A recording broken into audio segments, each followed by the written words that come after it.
শুক্রবারের ঘটনায় 14 জনকে এখনো পর্যন্ত গ্রেপ্তার করা হয়েছে, যার মধ্যে অন্যতম আরশাদ আলী। আর আরশাদ আলীর পরিবার দাবি করছে যে সেদিন আরশাদ খেলা দেখতে গিয়েছিল।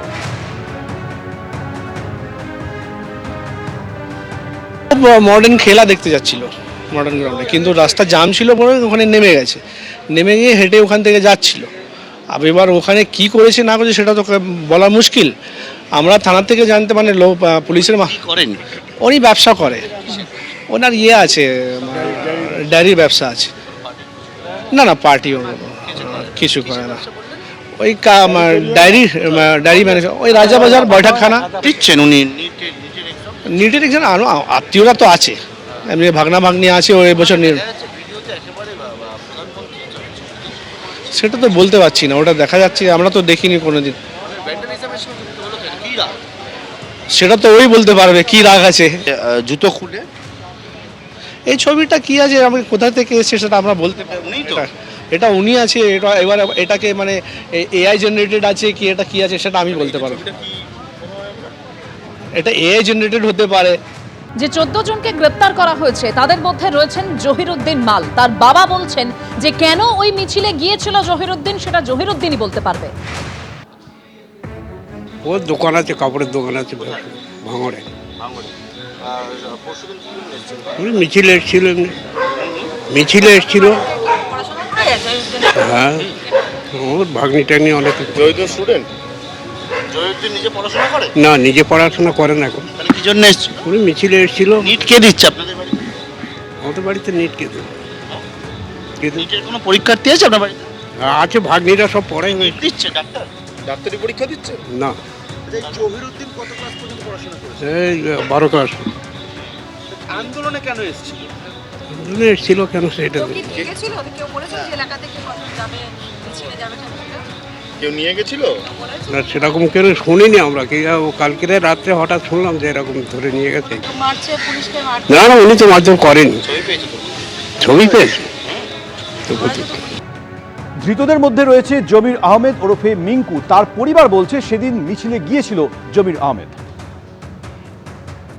मेरा भाई गया था प्रोटेस्ट में, सब ऐसा जाता है इंसान, सब मिल के गया है प्रोटेस्ट करने के लिए। अब उनको थोड़ी ना मालूम था जैसा हो जाएगा। वो अपना आया प्रोटेस्ट से, कोई झूठ झमेला में था नहीं। नेक्स्ट दिन शाम 5 बजे में बैठ के था बाहर में, उनको ऑफिसर लेके चले गए। उन ऑफिसर से पूछा क्यों ले आ रहे, बोला प्रोटेस्ट में कोई झमेला किया। শুক্রবার ছাত্র বিক্ষোভের নামে ধর্মতলায় ধুন্ধুমার পরিস্থিতি তৈরি হয়, যে ঘটনায় 14 জনকে গ্রেপ্তার করা হয়। আর 14 জনের ইতিমধ্যেই 2 দিনের পুলিশ হেফাজতের নির্দেশ দেওয়া হয়েছে। আজকে আদালতে সরকারি আইনজীবী সওয়াল করেন যে বেআইনি জমায়েত হয়েছিল, অনুমতি ছিল না, উস্কানিমূলক বক্তব্য দিয়ে ভাষণ শুরু হয়েছিল। আজকে আদালতে ঠিক কি হলো আমরা জানবো। আমাদের প্রতিনিধি আবির দত্ত রয়েছেন সরাসরি। আবির, দেখো, আজকে আদালত কক্ষে যখন এই অভিযুক্ত 14 জনকে গ্রেপ্তার করে পুলিশ নিয়ে আসে, তারপরে যখন সওয়াল জবাব শুরু হয় এবং শেষে একেবারে পাবলিক প্রসিকিউটর বা সরকারি আইনজীবী তিনি তার বক্তব্য রাখেন বা তার সাবমিশন রাখেন, তিনি সেখানে স্পষ্টত উল্লেখ করেন যে এই যে জমায়েত সেটা বেআইনি জমায়েত। কারণ কি? কারণ তিনি যেটা জানাচ্ছেন আদালত কক্ষে যে পারমিশন চাওয়া হলেও পারমিশন দেওয়া হয়নি, তা সত্ত্বেও এই জমায়েত হয়েছে। দ্বিতীয়ত, যে বক্তব্য সেখানে রাখা হয়েছিল সেগুলো উস্কানিমূলক এমনটাই তারা মনে করছেন। এবং তারা দেখতে পান যে এই বক্তব্যের পরেই লাঠি থেকে আরম্ভ করে বোতল সেগুলো উড়ে আসে, পুলিশ আহত হয় এবং 2 জন সাংবাদিক আহত হয়। এবং এই যে তদন্ত তারা করছেন, সেই তদন্তে 2টি ধারা যুক্ত করা হয়েছে, একটি পিডিপিপি অ্যাক্ট এবং আরেকটি যেটা জানা যাচ্ছে 9/15 West Bengal maintenance of public order act, যে ধারাতে 10 বছর সর্বাধিক সাজা হতে পারে এমনটাই কিন্তু আদালত কক্ষে উল্লেখ করেছেন পাবলিক প্রসিকিউটর বা সরকারি আইনজীবী। এই পরিপ্রেক্ষিতে তার এটাও বক্তব্য 8 তারিখ পর্যন্ত এই 14 জনের পুলিশ হেফাজতের নির্দেশ দেওয়া হোক, সেই আবেদনই তারা করছেন। এরপর অভিযুক্তের তরফের আইনজীবীদের আমরা দেখলাম শুরুতেই তারা যখন বলতে শুরু করেন সেখানে তারা উল্লেখ করেন 3টি বিষয়। প্রথম, এই যে ঘটনা ঘটেছে সেই ঘটনায় যাদেরকে গ্রেপ্তার করা হয়েছে তাদেরকে উদ্দেশ্য প্রণোদিতভাবে গ্রেপ্তার করা হয়েছে বলে তাদের বক্তব্য। দ্বিতীয়ত, কেন্দ্র সরকার এই আন্দোলন যখন ককরোচ পার্টির চলছে সেখানে যে কটি এফআইআর হয়েছিল সেগুলোকে উইথড্র করেছে, রাজ্য কেন করেনি, তাহলে কি কেন্দ্রের কথা রাজ্য শোনে না, এই বক্তব্য তারা রাখেন বা এই সাবমিশন তারা রাখেন। এবং তৃতীয়ত, তারা জামিনের আবেদন করেন। এই সওয়াল জবাবের পর আদালতের তরফ থেকে দুপক্ষের তাদের সাবমিশন শোনার পর আদালত এই 14 জনকেই 2 দিনের পুলিশ হেফাজতের নির্দেশ দিয়েছে। ধন্যবাদ আবির। ধৃত 14 জনের 2 দিনের পুলিশ হেফাজতের নির্দেশ দেওয়া হয়েছে। বেআইনি জমায়েত হয়েছিল, অনুমতি ছিল না, উস্কানিমূলক বক্তব্য দিয়ে ভাষণ শুরু হয়েছিল, লাঠি বোতল পাথরের আঘাতে জখম পুলিশ ও সাংবাদিকরা। আজকে আদালতে এভাবেই সওয়াল করেন সরকারি আইনজীবী।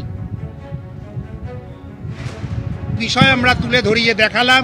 এফআইআর বাইরে অতিরিক্ত মাত্রায় অবাঞ্ছিত কথাবার্তা বিভিন্ন ইস্যু ধরে ধরে তুলেছেন। মঙ্গলবার পর্যন্ত ইনভেস্টিগেশনের স্বার্থে রাখা হলো। মঙ্গলবার এই আসামিদের কোর্টে প্রোডাকশন হবে। ওই দিন বেলের আবার জামিনের কথা বিবেচনা করে 14 জনই থাকবে। মুখ্যমন্ত্রী শুভেন্দু অধিকারী বলেছেন এই শক্তি বিদেশি শক্তি দ্বারা মদতপুষ্ট। ধৃতদের সঙ্গে ককরোচ পার্টি নিট আন্দোলনের কোনো সম্পর্ক নেই। এরা কেউ ছাত্র নয়, এরা জামাতি মৌলবাদী, ভারতকে দুর্বল করতে চায়।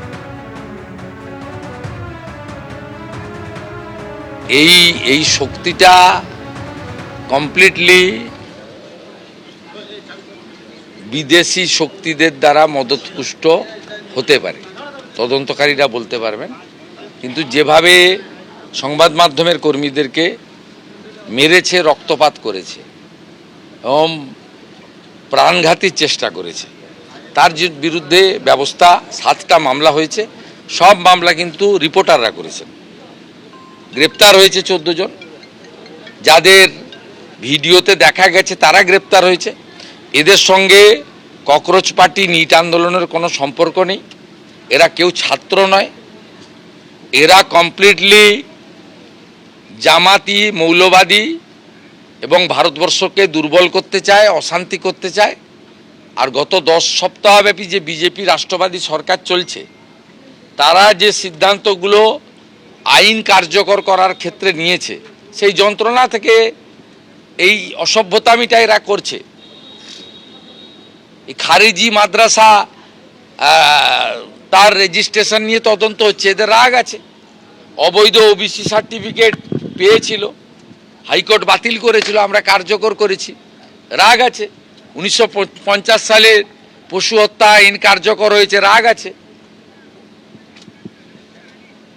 আপনার আমাদের সাউন্ড পলিউশন নিয়ে আমরা কিছু বিধি নিয়েছি, এদের রাগ আছে। এই লোকেরা এইসব করতে এখানে এসেছে।